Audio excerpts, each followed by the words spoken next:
हम खबरें दिखाएंगे आपको देश दुनिया की, राजनीति की, खेल की, क्राइम और अपराध की सभी छोटी बड़ी खबरें। हिंदू राष्ट्र व्हावं हेच अपेक्षा आहे. छत्रपती शिवाजी महाराजांचं हिंदीमध्ये बोलू का, मला हिंदी आसान पड़ती.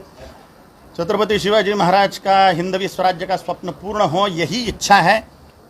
भारत भूमि अखंड हो.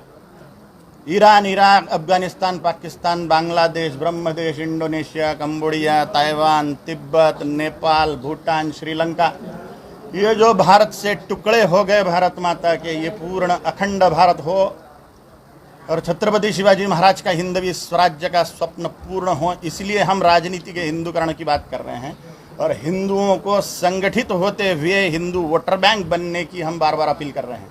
महाराज, यूपी के अंदर योगी आदित्यनाथ हमें दिखाई देते हैं हिंदुत्व की बात करते हुए. कालीचरण महाराज सत्ता में आएंगे जब खुद राजनीति के माध्यम से. कड़वे और तीखे लोगों के जिनके मुंह है, कड़वा और तीखा मुंह जिनका है, वो राजनीति में सफल नहीं होते. हमारे जैसे लोग, हमारा मुंह कड़वा और तीखा, कौन हमें राजनीति में बिठाए. ऐसे एक बात चल रही है कि जगदम्बा का जो स्थान है महाराष्ट्र में, तुळजापुर में, वहाँ से आप लोकसभा कॉन्स्टिट्यूंसी चुनाव लड़ने वाले हैं. क्या आप लोकसभा चुनाव लड़ेंगे? ऐसी भी न्यूज है. अरे वाह, बहुत ही अच्छी बात.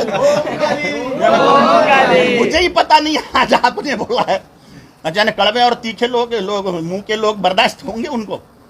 काली माँ, ओवैसी चलते हैं तो कालीचरण क्यों नहीं चलेंगे? वो मैं कैसे बोलूं, वो तो जनता बतावे कैसा मुंह चाहिए. मैं उग्र स्वभाव का व्यक्ति, सत्य बोलने वाला, डिप्लोमेटिकता मुझे नहीं आती. जो सही है वही बोल रहा हूं. लेकिन चुनाव लड़ेंगे? चुनाव लड़ाने की जिम्मेदारी लोगों की है. कड़वा तीखा मुंह बर्दाश्त होगा, यही पहले सोचो हिंदुओं. अगर जनता ने कहा आपको लड़ने के लिए तो आप लड़ेंगे? बिल्कुल, जनता ने कहा तो टिकट कौन देवे? टिकट कौन देवे? कड़वे और तीखे मुंह वाले को टिकट कौन देवे? टिकट देने क्या जरूरत सर, आप अपक्ष भी ऐसा नहीं होता. बिना हिंदुओं के प्रबल समर्थन के बिना कोई भी सत्यवादी व्यक्ति जीत नहीं सकता. और हमारा काम हिंदू वोटर बैंक बनाना है. कट्टर हिंदू राजाओं को जिताने के लिए. राजा बनना हमारा काम नहीं, हमारा काम राजा बनाना है. यूपी में योगी आदित्यनाथ सीएम बन गए, समझो आपको अगर चांस मिला तो महाराष्ट्र के सीएम बनने का? चांस वांस की विचार हम करते नहीं. हतो वा प्राप्स्यसि स्वर्गं जित्वा वा भोक्ष्यसे महिं तस्मादुत्तिष्ठ कौन्तेय युद्धाय कृतनिश्चयः. युद्ध करना हमारा काम है. चांस मिलेगा कि नहीं मिलेगा, जीतेंगे कि नहीं मिलेंगे, राजा बनना है कि नहीं बनना है, हम सोचते ही नहीं. अगर ये सोचते होते तो डिप्लोमेटिक बनते थे, जाति की बात करते थे, फलाने ढिकलाने आंदोलनों की बात करते थे. हम सिर्फ हिंदुत्व लेके चल रहे हैं और हिंदुत्व की क्या स्थिति है समाज में आप देख रहे हो. इसलिए राजनीति का हम विचार ही नहीं करते. वर्णवाद, जातीवाद याच्यावरती आपण सुरुवातीलाच बोलला. महाराष्ट्रात सध्या मराठा आरक्षणाचा प्रश्न ऐरणीवरती आहे. आपण कशा पद्धतीने बघता? मेरे को उसकी जानकारी नहीं, मैंने पढ़ाई नहीं करी, उस मामले अध्ययन ही नहीं मेरा उस मामले में क्या मैटर चल रहा है. मराठा समाज आरक्षण की मांग कर रहा है. बहुत सारे लोग आरक्षण की मांग करते हैं, लेकिन मेरा विषय धर्म है ना. आरक्षण मेरा विषय नहीं है. हिंदुओं को एकीभूत करना मेरा विषय है. आरक्षण के मामले में हम जानते हैं, आरक्षण के मामले में हमारा अध्ययन ही नहीं. क्या बोले उसमें, मुंह मार के कोई फायदा नहीं बतले में. महाराष्ट्र में लव जिहाद का जो कायदा है, अभी मतलब भाजपा सत्ता में रहते भी कायदा नहीं बन रहा है, तो आप क्या? काय का कायदा? लव जिहाद का कायदा. कट्टर हिंदुवादी लोग चाहिए ना. सिर्फ बीजेपी, सिर्फ शिवसेना या सिर्फ अमकी सेना या अमकी पार्टी, ऐसे से नहीं होगा. कट्टर हिंदुवादी राजा माने विधायक, सांसद, कट्टर वही कायदे कानून बना सकते हैं. अमुक एक पार्टी बना देंगे ऐसा नहीं है. अभी कट्टरवादी कोई है ऐसा नहीं लग रहा है आपको? है ना, योगी जी है, महाराष्ट्र मोदी जी है, अमित शाह जी है. हमारे नज़रों में वो कट्टर है, वो भले ही खुद को बोले या ना बोले. केंद्र में तो है, केंद्र में से कायदा बन सकता है. हाँ, हमें राज्यसभा में और लोकसभा में दोनों तरफ मेजोरिटी चाहिए कोई भी कानून कायदा बनाने के लिए. और हिंदुओं की मानसिक स्थिति परिपक्व चाहिए, और वही हम कर रहे हैं. हिंदुओं की धर्म के लिए मानसिक स्थिति परिपक्व करना, क्योंकि हिंदू सड़े हुए जातिवाद से निकलने को रेडी नहीं है अभी तक के पूरी तरह से. फिर भी हिंदुओं में बहुत जागृति आ गई है प्रचंड रूप से. सड़ा हुआ जातीयवाद, वर्णवाद, भाषावाद, प्रांतवाद, संगठनवाद, संप्रदायवाद तोड़ते हुए हिंदू हिंदुत्व के लिए एकीभूत हो रहा है, और ये बड़े आनंद का विषय है हमारे लिए. आपने इसे कहा कि वक्फ बोर्ड कैंसिल होना होना ही चाहिए।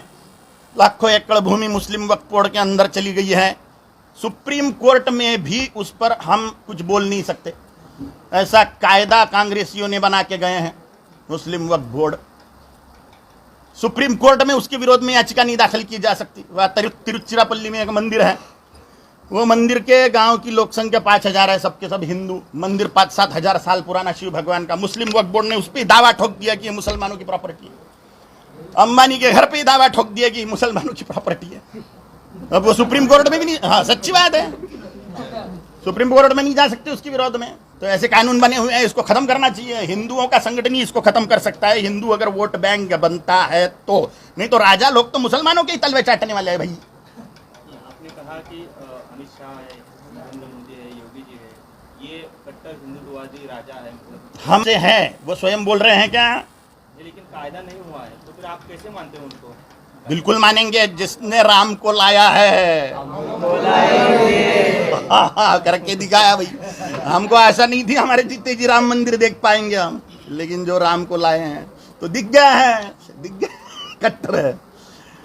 और सभी हिंदुओं को हम यही बोलेंगे कि ऐसे ही लोगों को बार बार सत्ता में बिठाओ। राम मंदिर का लोकार्पण कुछ दिनों में होने जा रहा है, हाँ, आप किस तरह से देखते हैं लोगों? बहुत ही आनंद की बात है। सभी लोगों को मैं निवेदन करता हूँ कि राम जी ने जगदम्बा का आराधन करके जो पराक्रम प्राप्त किया, राम जी की कुलदेवी काली, परशुराम जी की इष्ट देवी काली, सभी हिंदुओं ने छत्रपति शिवाजी महाराज की इष्ट देवी भवानी जगदम्बा का आराधन करते हुए हिंदवी स्वराज्य की स्थापना के लिए बढ़ते चले, सिंह बने भवानी के।